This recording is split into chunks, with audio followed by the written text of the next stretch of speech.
I'm Christine Stavropoulos. Κι εγώ, ο Νίκος Σουσαμίδης. Maybe you were born in Athens. Or maybe you're Yahweh's. Ίσως μεγάλωσες μιλώντας σου ελληνικά. Ή ίσως είσαι το ξαδελφάκι που φεύγει για Ντουμπάι για δουλειά για 1 χρόνο μόνο. Wherever you are in the world, if Greece lives in your heart. Αυτό το ταξίδι είναι για σένα. Φύγαμε. This podcast brought to you by Roasting Warehouse. From Melbourne to Brisbane, and now in Athens, Roasting Warehouse, shaping the global coffee culture. dream big. And life is better with great coffee. Roasting Warehouse. Welcome to the Greek Podyssey. You're here for another podcast with Christine Stavropoulos and Nikos Sousamidis. Today we have a very interesting topic. People talk about it all the time. Should Greeks of diaspora vote in Greek elections? We'll be talking about the pros, the cons. I think we'll also do a bit of a debate so we can get, I'll play devil's advocate and I'll play one role and Nico will play the other role, and then you as our viewing audience can comment and make your own comments. Yes. Nico, what are your thoughts? Okay, it's a role-playing day. We won't role play yet. I want to get your view first. I'll give you my view and then play devil's advocate and do a bit of a debate.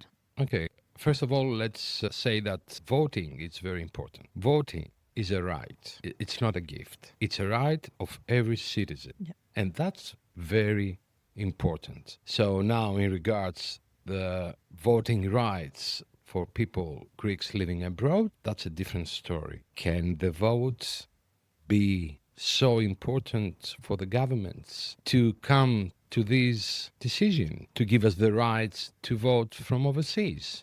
Is it fully right or is compromised, has been minimized? So that's what we're going to talk today, and we're going to have your opinions on the matter and mine as We'll well. also try and form the opinion of, and that's where the role playing will come in. I'll take the position of a Greek citizen living in Greece and how they would view it, and you will take the position of someone from the diaspora that wants voting rights in Greece. Just on voting though. Can we swap?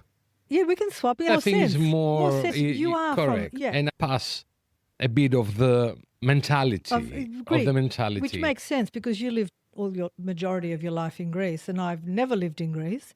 So I think that's the best way to... It would have been a little bit unbalanced the other way. But why do you think, I often hear with the elections and people that complaining about the government, I always hear in comments, thank the 41% that voted. And I want my reply to that is, why weren't you part of the voting public? Why do you complain about the 41% that voted and voted in a government? You had a voting right. You chose not to exercise your voting right. Therefore, you don't have a right to complain. We all have an equal right to vote. I think it's very important to exercise that vote. That way, if you don't, you can't complain about the people, the choice that they made when they exercised their voting right. So maybe one of the reasons that the government did want to open the voting to the diaspora was maybe to get, I don't know, a bigger percentage of a vote. What are your views? Do you think it's the right thing? Let's start with this one. Do you think it's the right thing for the diaspora to have the right to vote? I'll use myself as an example. I'm a Greek citizen, but I've never lived in Greece for any length of time. I don't own property. I would only be voting on a political ideology, my political beliefs, not on how I am living in Greece as a citizen. However, if I had a house and I was a taxpayer in Greece, even though I live in Australia. So you're not a taxpayer in Greece? No. I do a lot of shopping though. Does that count? So you're not a citizen for tax purposes in Greece? Look, I've recently become a citizen. Okay. Very recently. In fact, I'm getting my ID card on this trip. So I'm very fresh off the boat as a citizen. But I know a lot of other people that have extensive properties in Greece. They pay their tax. They have some businesses that they run from here and they employ people. I think they're very entitled to vote, even though they don't live in Greece. They mightn't live the day-to-day life, but they contribute financially to the country. What do you think? Okay, I can do both roles because the one is... You're greedy. From the Greek perspective. Yeah. And the other one is from someone who left Greece 14 years ago. So my position is very entitled to take both roles and can answer to you for your questions. Yes. So the one thing is, what do I think as an immigrant moved to Australia 14 years ago? Do I have the right to vote? Though taking in consideration that I'm paying taxes. My family lives in Greece. I'm the only one who moved here. I've been living in Greece for more than 40 years. So taking that in consideration, that's the one part. And how about my other half, the other Nick, who's just moved to Australia and had no voting rights whatsoever till 2019, if I'm not mistaken. 2019, I think, is when they introduced voting rights. Yeah, I think the last elections we were allowed Yes. to do it. Which one you want to listen first? I want to listen, given we're talking about the diaspora, I want to listen to that perspective first. As I said, I moved to Australia. My family is still Greece. I'm paying taxes regularly every year. I'm lodging my tax return into Greece. I have a house, I have a property, and I think I'm eligible. I think you're very entitled to. I'm very entitled to vote, and considering that I might return back to Greece, that's very crucial. Don't say that. That's no, why not? No, say that. What will I do without you? I might return back to Greece. I want to have my opinion and my vote on which parts I want to make it better. My contribution by the voting power. Yes. Because vote is power. So that's the one side. My other side saying that I'll live in Greece for all these years, and I'll say to myself, oh, come on, like, why this guy from Canada, never been to Greece? Never lived in Greece. Well, you've got to be a citizen. Yeah, he's a citizen. Yeah, that's true. Yeah. Correct. So why this guy has a voting right? Why? And how he can contribute? That's the most important thing. Voting, changing things. It has a power. Yes. How you can contribute, although living in Canada and USA, with your vote for better. It's a difficult one because you're living a different standard of living in another country and you want to have the same equal voting right as someone that lives under the government construct of the day. However, in other countries, they don't have this strict regulations. If you're a citizen, you're entitled to vote.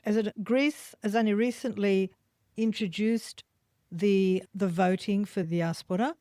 The right side of the government wanted it pretty much unrestricted. The left side put in a lot of restrictions. Difficult. Politically, that may be to strengthen their own position, because back then the left of the day thought that once you open slather for the diaspora to vote in Greece, it may spell the end of the left ever being in power. So to balance it out, they place these restrictions, which are quite severe and restrictive. Some may call them obstructionist, to make it very difficult from someone from outside, from someone abroad, to vote. And I'll give you an example.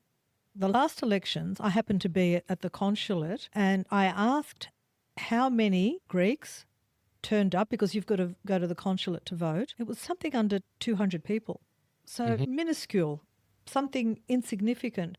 They've made it so restrictive, and I think that's a stumbling block. I want to hear your view on whether you think those restrictions are warranted, or are they too strict, or should they not apply at all? Okay, let's mention first What the restrictions are. So the first one is you have to live in Greece the last 35 years for 2 consecutive years. Are they consecutive though? Yes. They are. And the other one is to lodge your tax file return for the last 2 years. So not both years, but in the last 2 years. Yep, tax return. Okay, that one is quite doable, because if you've got businesses or whatever, you'll be paying tax and lodging tax. How many people do you know from the diaspora that will go and live 2 consecutive years in Greece? Not many. Not many. So it's so restrictive. Not many. So do I feel robbed of my vote if I'm contributing, if I'm paying tax, if I'm employing people, if I've got a business, yet I'm not entitled to a vote because government policy affects me? If I've got a business in Greece, if I'm building in Greece, if I'm doing any sort of financial capacity, but I'm not living in Greece for 2 years, I would then feel that I'm being denied my legal right to vote on policy which will directly affect me because I'm running a business in Greece. So that 2 year living consecutively for 2 years is discriminatory, in my opinion, and restrictive. I'm not sure if it's consecutive years. I'm not sure about that. Anyway, We can search that. That's probably a question we can ask Natasha. We can ask Natasha. But at the other hand, Christine, if everything was like, come on guys, you can vote, then you could have this phenomenon that people never visited Greece only on summer for holidays to have the right To say how other people live. change or to affect the results.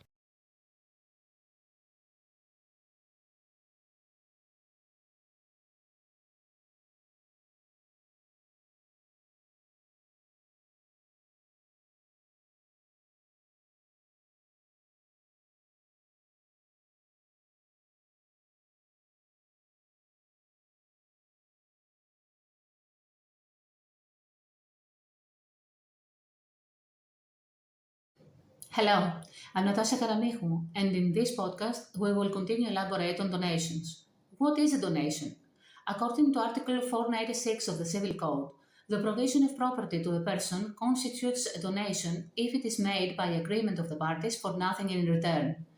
A donation is a contract which creates an obligation only for the donor, who by entering into the contract of donation assumes the obligation to provide the recipient with an asset, thereby increasing the recipient's property and reducing his or her property respectively.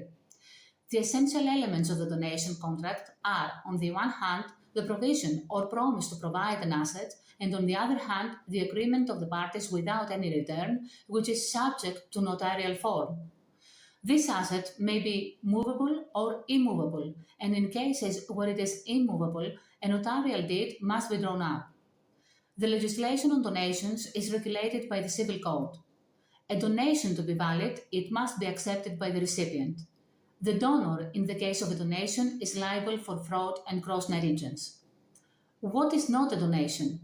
Donation must be distinguished from acts of kindness which take place in the context of social activity, because acts of kindness, there is no intention of parties to be legally bound. Acts of kindness include, for example, inviting someone to a dinner or providing hospitality in one's home. How can we donate? Regardless of its type, object, and value, the contract of donation must be made in a notarial deed, in accordance with the Civil Code, otherwise the donation is absolutely invalid. The donor is in principle not liable for actual and legal defects of the object of the donation, unless he or she promised that there are no such defects, or if he or she knew of their existence and fraudulently concealed them.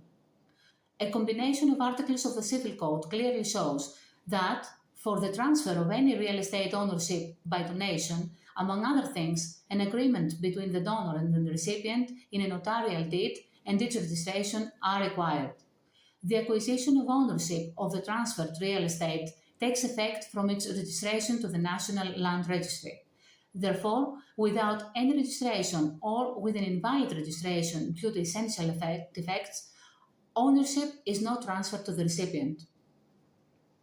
A lawyer, acting on behalf of the donor, should check the correctness and legality of the title deeds, the existence of any mortgages or seizures, the content and terms of the contract to be drawn up, and collect the necessary documents required for this purpose, which more or less are the same with those of the parental benefit.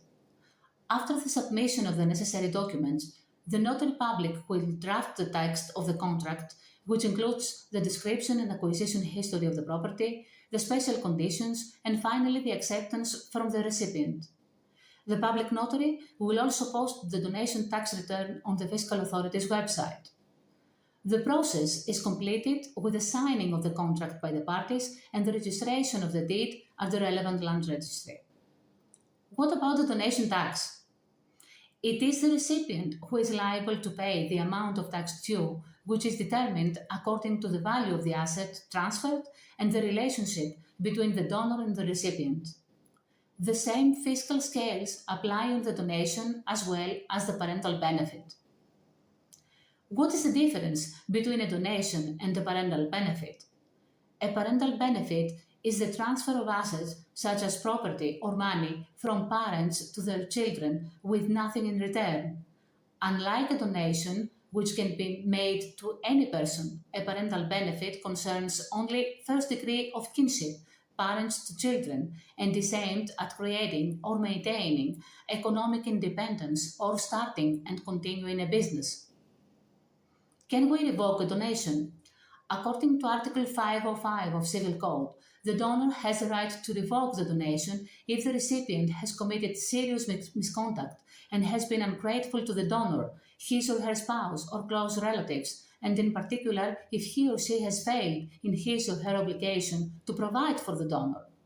Ungratefulness within the meaning of the above provision, justifying the withdrawal of the donation, is understood as the recipient's lack of gratitude towards the donor manifested by antisocial behavior or conduct towards the donor or his or her spouse or close relatives, contrary to the rules or prevailing ethics of morality and decency. Furthermore, under Article 512 of the Civil Code, donations made out of a particular moral duty or on grounds of decency cannot be revoked. This is, for example, a donation made out of consideration of decency or in accordance with social customs or public opinion or out of social obligation. To summarize, there are laws and legislation to duly cover any case and type of donation or parental benefit. It is useful to get an expert legal opinion and proceed with any property settlement in due time because laws are constantly changing and every case is different. First international location marks the debut of Roasting Warehouse outside Australia, a major global expansion milestone. Prime location in Neos Cosmos, nestled in the cultural heart of Athens, easily accessible and surrounded by vibrant local life. A fusion of Roasting Warehouse's signature Melbourne-style cafe experience with the local Athenian vibe. Partnered with Nikos Antsaras, two-time Hellenic barista champion, bringing world-class expertise and credibility. Specialty coffee, locally roasted. High-quality beans roasted with precision and passion, offering a rotating menu of single origins and blends. Curated food menu, Australian-inspired brunch, fresh pastries, and seasonal dishes tailored for the Greek palate. Designed for experience. A stylish, modern cafe space built for connection, creativity, and quality coffee moments. Hosting events, barista trainings, and tastings to engage local coffee lovers and professionals. Dream big, and life is better with great coffee. Okay, how many people do you think will actually go to vote? Okay, that's from Australia or in general? Let's say that was open for all the Greeks that live over such a huge amount. I know, but how many of those people, a lot of those people can't be bothered voting in the country that they reside in the elections. In Australia, it's compulsory and there's a fine. I know people that are so lackadaisical about voting, they'd rather pay a fine than get their butt off the couch and go to a voting booth. And don't forget, Christine, Greek parties here taking action. Elaborate. I don't want to say names of the parties. Yes. But Greek parties, they have representatives here. Of course. In America, in Canada or whatever, and they're making the job. To go and get votes. To take people with them. Yes, so it is a very emotive topic. For me, if you want my opinion on that, there shouldn't be only one chapter. Such as?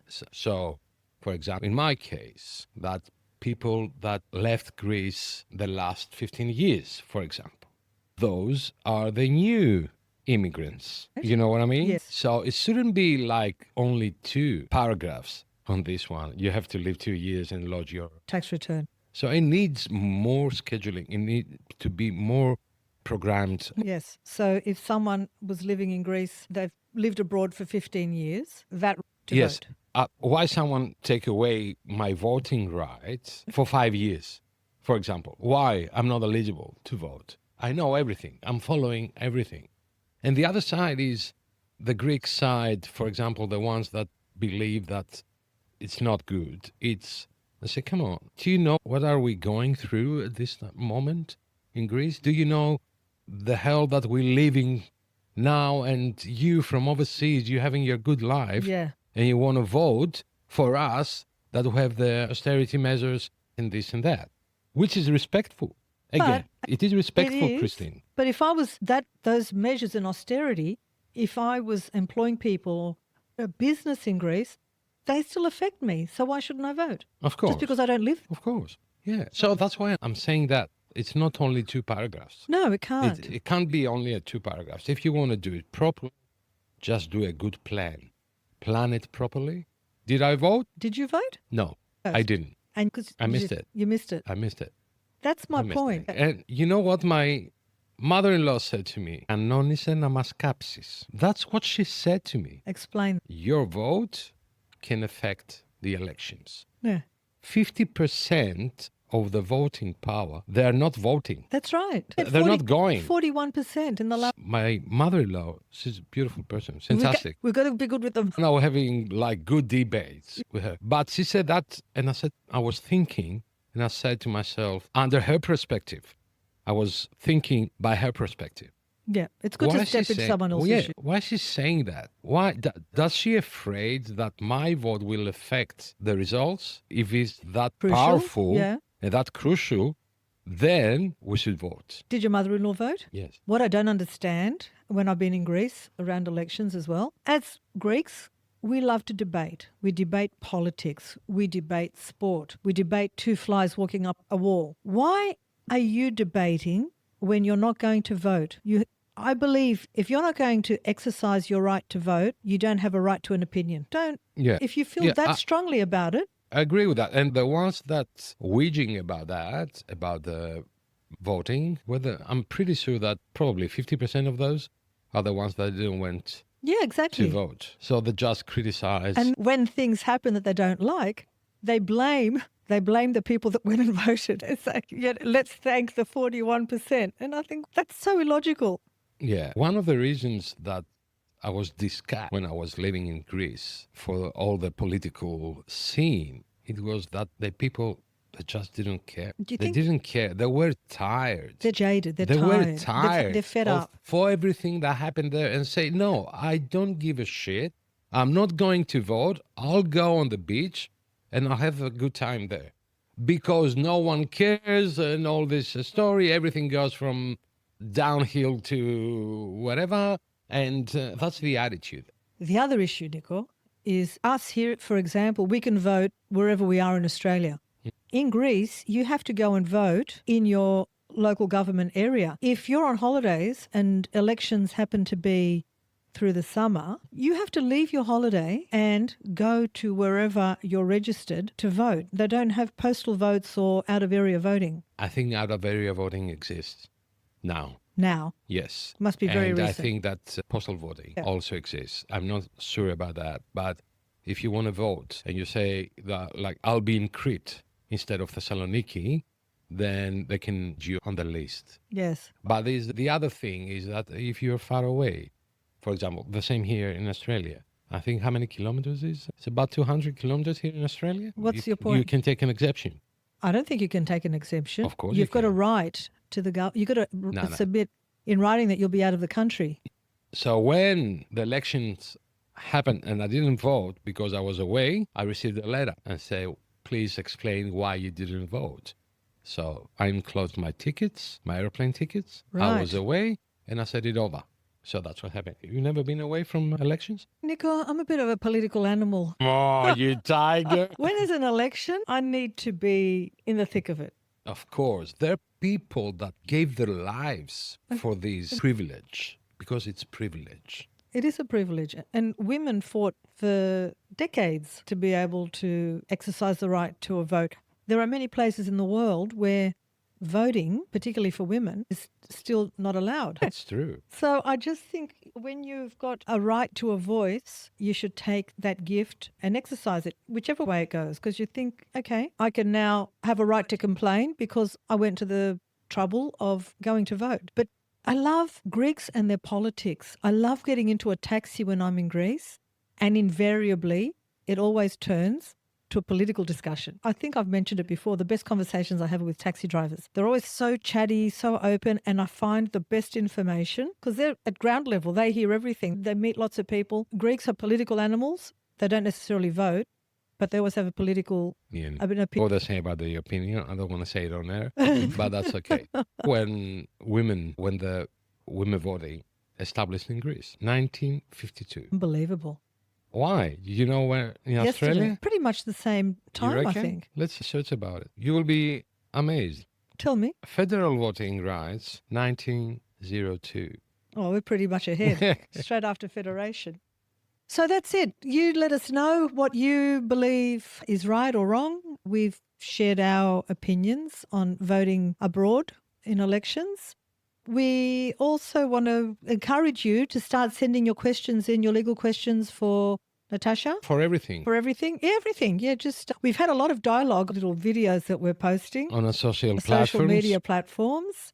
Everybody meet Robbie Williams because there are so many people. That's Robbie Williams, out of shape Robbie Williams. Yeah, I've been told I'm Russian, I'm not Greek, that someone else said she can't be Greek. Otherwise, she may have had plastic surgery to get rid of her Greek nose. We were ready for You're this. very brave. When you go out on a platform like we Yes. have, expose yourself. And to know that what the tsunami that's coming You your know way. what I love the most is that passion when we mention that we are Greeks and we are proud and we love We get Greece. attacked. Some people attack us for that. We get attacked. If you're damned if you do, you're damned if you don't. If you say something that's critical, you get accused of not being a passionate Greek. If you say you're a passionate Greek, you get people saying there's no such thing as a Greek. Then they bring history into it. We've been called fascists because we said that we love Greece, because you said that you're proud of your My heritage. And there were comments underneath that's confusing the love that we have for Greece with nationalism. Because Greece lives inside us. We love Greece. We love the good, the bad, everything. That's how we are. I don't know if we can explain that to the people, what Greece means to us. Having pride in your heritage is different from being nationalistic. For me, nationalistic has an element of racism attached to it. I find nothing more enlightening than when I see other ethnicities embracing Greece, speaking Greek, loving the culture, loving the heritage. That for me embraces me. I enjoy it. So that's the difference. If I was a nationalist, you don't want anybody outside your ethnicity. I think when we spread Hellenism, because what we do on this podcast is to try and spread Hellenism to the globe. That's our vision, Christine. You remember, that's when we started. What do we want to do? We want to connect the Hellenes around the globe and the Philhellenes, which is for me, that's very fascinating because they're people that love Greece and they want to learn more. And our vision is to do those things in a good way. But we're copying. I like it. It's like part, it. part of it. Can I say that I love connecting with the Philhellenes even more because I want to know, it's easy to understand why someone of Greek background loves Greece. I'm interested to know the story of a Philhellene. What's your story? Why do you like to know about Greece? Why do you want to live and embrace the culture and immerse yourself in it? They're the stories. All stories are interesting, but a Philhellene is a Philhellene by choice, not by birth or heritage or DNA. And we'll be bringing some people like that onto our podcast, not necessarily of no Greek background whatsoever, but they've adopted the Greek way of life and they see themselves as Philhellenes. So that is the difference between nationalism and Hellenism. I agree with you. What we're doing here is we're trying to connect everyone who wants to be connected Joining all the dots. with Greece. That's what we're doing. And nothing more, nothing less. So keep your comments coming, good, bad, ugly. We'll cop it on the chin. Sometimes we'll respond. Other times we think it's best we stay out of this one. But this is what we do. That's what a podcast is for. That's bringing us close to the end of this podcast. Yes, I think it does. we've delved actually. into the subject of Oh, the time voting passed really quick. quick. And we don't want to make the today. podcast too long because we don't want people to think, oh, I've got to pick up the kids from school, I've got to go to work, or We're keeping it at a time where while you're driving from one destination to another, you can whack us on in the car, or whether you're at home, you can put us on YouTube. Please subscribe and like us on YouTube, or you can listen to on all the other streaming platforms. And of course, follow us on our social media on Instagram, Facebook, TikTok. Yes, look at our link tree. We've got everything. We've got everything. We've got everything. We stay connected, and we hope you enjoy the podcast. And stay tuned to Natasha's segment, which is going to be a very popular one, as we've uncovered this. People have a lot of legal questions, and we're here to endeavour to answer them through an expert from Athens. Of course, the disclaimer is it's not legal advice. It's general advice to list you procedurally what to do, but you can engage personally with Natasha for personalised legal advice. How's that, Nico? It was cool. Yep. Okay. Okay, thank you very much for being with us. See you on the next one. Bye-bye. Bye. This podcast brought to you by Roasting Warehouse. From Melbourne To Brisbane, and now in Athens, Roasting Warehouse, shaping the global coffee culture. dream big. And life is better with great coffee. Roasting Warehouse.